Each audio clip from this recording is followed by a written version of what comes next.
Mapagpalang gabi po sa bawat isa sa atin at sumaatin nawa ang kapayapaan ng ating Panginoon. Basahin po natin unang Korinto chapter 13 verse 5. Hindi magaspang ang pag-uugali, hindi makasarili, hindi magagalitin o mapagtanim ng sama ng loob sa kapwa. Mga salitang hindi, ibig sabihin ito yung dapat nating iwasan sa pagpapatuloy ng ating pagbubulay-bulay tungkol sa pag-ibig. Kung may pag-ibig, may kabutihan at may kabutihang asal. Nahayag sa ating behavior. Ano ba ang nagagawa ng pag-ibig? Hindi magaspang ang pag-uugali. Hindi makasarili, hindi magagalitin. Bakit ito ang ipinapahayag? Sapagkat maraming tao ang may ganitong estado ng kanilang character, ng kanilang personalidad.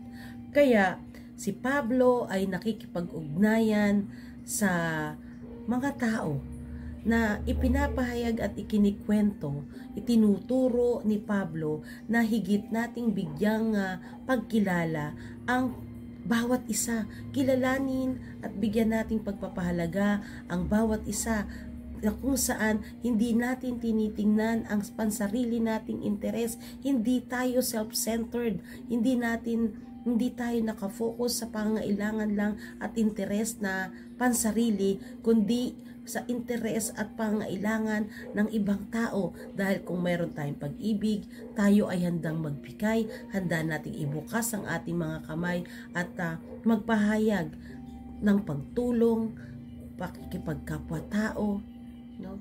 At higit sa lahat, pagpapadama ng pag-ibig.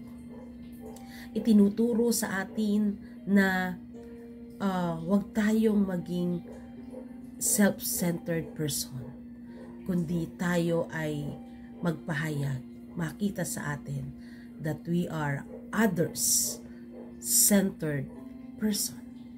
Diba? Madalang gamitin to yung word na to, yung others-centered person. Gayun din naman, ang pag-ibig ay hindi kontento sa kung anong yaman. Na kapag dahil may pera ka, dahil may bahay ka, ay okay ka na. Kundi ang pag-ibig ay nagpapatuloy at laging may kapahayagan na dapat lahat ay makaranas ng kaligtasan. Ito ang layunin ng ating Panginoon kung bakit sa kanyang pagkapako sa krus ay ipinadama niya ang pag-ibig. Ibig sabihin, lahat ay nais niyang bigyan ng pagkakataon na maranasan ang kaligtasan dahil sa dakilang pag-ibig ni Kristo na walang sinumang mananampalataya ang mananatiling masaya sa kanyang pansarili. Siya ay masaya na siya ay may kaligtasan. Mga kapatid, naranasan natin ang kaligtasan, ipinagkaloob sa atin ang kaligtasan, nang sa ganon madama natin yung buhay na malayo sa Panginoon at ang buhay na kay Kristo, nang sa gayon tayo ay magpahayag, tayo ay magdisipulo, tayo ay mangaral, magturo sa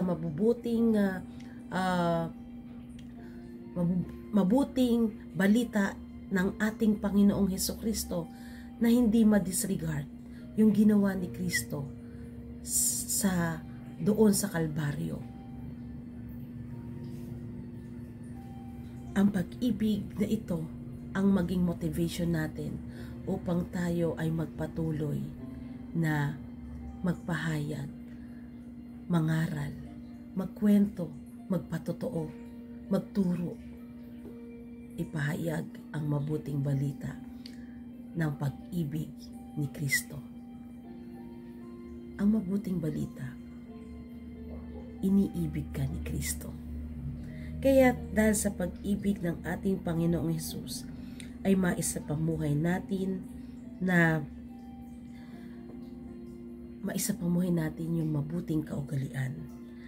Maisapamuhay natin yung other-centered person. Maisapamuhay natin na tayo ay mayroong malasakit sa ating kapwa. Maisapamuhay natin na tayo ay maging mahinahon at hindi nagtatanim ng sama ng loob.